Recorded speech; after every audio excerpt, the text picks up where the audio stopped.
મારું નામ ઉપાધ્યાય પ્રયાગ કુમાર શૈલેષભાઈ છે. હું મહીસાગરથી આવું છું. ગતરોજ જે સીસી પરીક્ષાનું પરિણામ જે જાહેર કરવામાં આવ્યું, જેમાં કેટેગરીના 7 ગણા ઉમેદવારો જાહેર કરવામાં આવ્યા, જેનું જે પરિણામ છે ખૂબ હાઈ રહ્યું છે. તો અમારા ઉમેદવારોની એક જ માંગણી છે કે જે પરિણામ જાહેર કરવામાં આવ્યું, જે બંધારણીય સંસ્થા આપણી જીપીએસસી છે તે પ્રમાણે જાહેર કરવામાં આવે, જેથી આના કરતાં વધારે ઉમેદવારોને મેન્સ લખવાનો ચાન્સ મળે. આ જે પ્રિલિમ પરીક્ષા છે એ ખાલી ક્વોલિફાઈ એક્ઝામ છે. એના માર્ક આગળ જતાં કોઈ બી ભરતીમાં ગણાવવાના નથી. આ ખાલી ક્વોલિફાઈ એક્ઝામ છે. અને આ પહેલીવાર આપણા અહીંયા ગુજરાતમાં આ સીબીઆરટી જે પદ્ધતિ છે, ઓનલાઈન પદ્ધતિ, એનો અમારા પર પ્રયોગ કરવામાં આવ્યો હતો.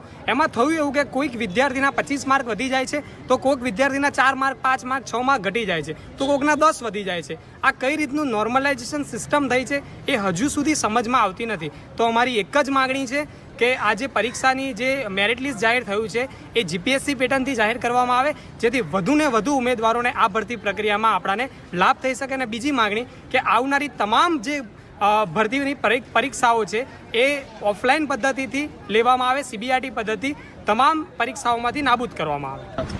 મારું નામ ડોડિયા હાર્દવી છે અને મારે સીસીની જે ઓનલાઈન ટેસ્ટ લેવામાં આવી એમાં 57 માર્ક્સ હતા અને એક જ માર્ક વધ્યો છે મારો. અને મારી શિફ્ટમાં જે લોકો હતા એને 27 માર્ક્સ વધ્યા છે. તો મને આ નોર્મલાઇઝેશન પદ્ધતિ જરાય સમજાતી નથી. એટલે મારી એ માંગ છે કે પહેલાં તો નોર્મલાઇઝેશન સિસ્ટમ છે એ સમજાવો તમે લોકો. અને બીજી વાત કે જીપીએસસી પેટર્નથી મેરિટ બહાર પાડો, કેમ કે કેટેગરીના 7 ગણા ઉમેદવારોને લેશે તો બધા જ કેટેગરીવાળાને ફાયદો થશે આમાં.